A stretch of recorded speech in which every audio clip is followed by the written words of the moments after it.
এটি বিশেষ বাতৰিলৈ নিউজৰ ষ্টুডিঅ'ত মই মুকিবুল হুছেইন। অসমীয়া চলচ্চিত্ৰৰ সৃষ্টিমূলক প্ৰচাৰ আৰু প্ৰসাৰৰ জয়যাত্ৰা ৰিজাৰ্ভ বাছ অসমীয়া বোলছবি চাবলৈ যাওঁ আহক সম্পন্ন নিউজ নাওৰ এক বিশেষ প্ৰতিবেদন।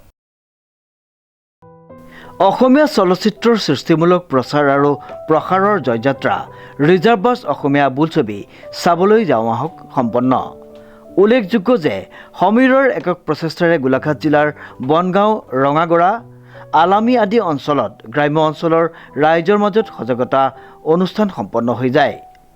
এই সজাগতা অনুষ্ঠানত অহা 1 মে'ত মুক্তি পাবলগীয়া ৰবি শৰ্মাৰ অভিনীত ৰুদ্ৰ বিশিষ্ট পৰিচালক মুনীন বৰুৱাৰ জীৱনৰ আধাৰত 23 মে'ত মুক্তি লাভ কৰিব লগা অসমীয়া ছবি ভাইমন্দা আৰু 9 মে'ত মুক্তি পাব লগা কেছটো নগেন আদি চাবলৈ সকলো অসমবাসী ৰাইজক আহ্বান জনায় আৰু লগতে উপস্থিত সকলোকে একোটিকৈ গছপুলি আৰু অৰ্কিড প্ৰদান কৰি অসমীয়া ছবি চাবলৈ উৎসাহ প্ৰদান কৰে প্ৰকৃতিপ্ৰেমী সমীৰয়ে।